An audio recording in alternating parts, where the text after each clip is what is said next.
जय हिंद दोस्तों, स्वागत है आपका आज की क्लास में।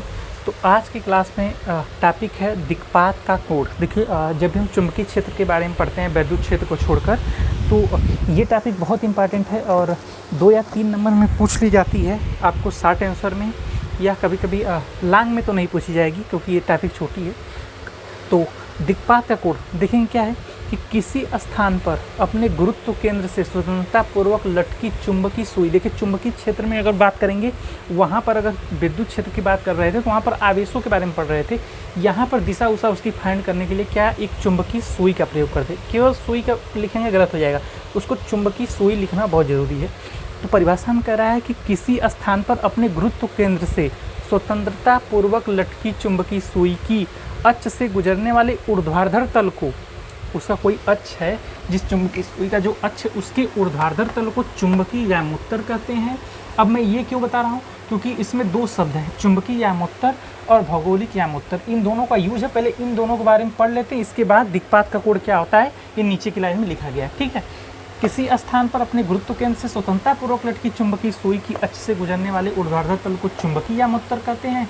और इसी प्रकार किसी स्थान पर पृथ्वी की भौगोलिक तथा उत्तरी और दक्षिण ध्रुव को मिलाने वाली रेखा में से गुजरने वाले ऊर्ध्वाधर तल को भौगोलिक यामोत्तर कहते हैं। देखिए, चुंबकीय यामोत्तर कह रहा है कि उस चुंबकीय सुई के अक्ष से गुजरने वाले ऊर्ध्वाधर चुंबकीय अक्ष से, और जब भौगोलिक यामोत्तर की बात कर रहा है तो वो कह रहा है कि उसके उत्तरी और दक्षिणी ध्रुव को मिलाने वाली रेखा पे जो है गुजरने वाली ऊर्ध्वाधर तल को हम भौगोलिक यामोत्तर कहते हैं। और उन्हीं दोनों के बीच के न्यून कोण को ही हम क्या कहते हैं, दिक्पात कोण कहते हैं।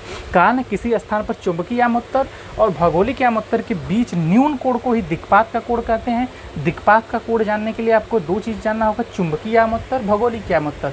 चुंबकीय यामोत्तर और भौगोलिक यामोत्तर क्या होगा, इसको हमने 1 लाइन 2 3 4 लाइन में क्लियर किया है। पहले मैंने इन दोनों चीज़ों को क्लियर किया है, फिर इस दिक्पात के कोण को एक आसान भाषा में 2 लाइन में मैंने क्लियर कर दिया है कि किसी स्थान पर चुंबकीय यामोत्तर और भौगोलिक यामोत्तर के न्यून कोण को क्या ही कहेंगे, दिक्पात कोण। ठीक है, चलिए, बाकी चैनल को सब्सक्राइब जरूर कर लीजिएगा, वीडियो को लाइक कर दीजिएगा, MBP इंस्टीट्यूट को सब्सक्राइब जरूर कर लीजिएगा।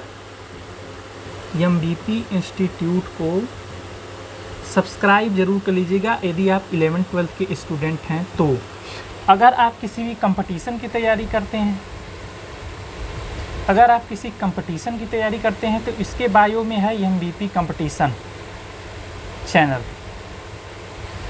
अगर वहाँ पर किसी भी कंपटीशन में मैथ्स पूछी जाती है, रीजनिंग पूछी जाती है, GK पूछा जाता है, GS पूछा जाता है, करंट अफेयर पूछा जाता है, तो इस चैनल पे आपका स्वागत है। आपके बड़े भैया होंगे, कोई होगा तैयारी करता होगा, दे दीजिएगा।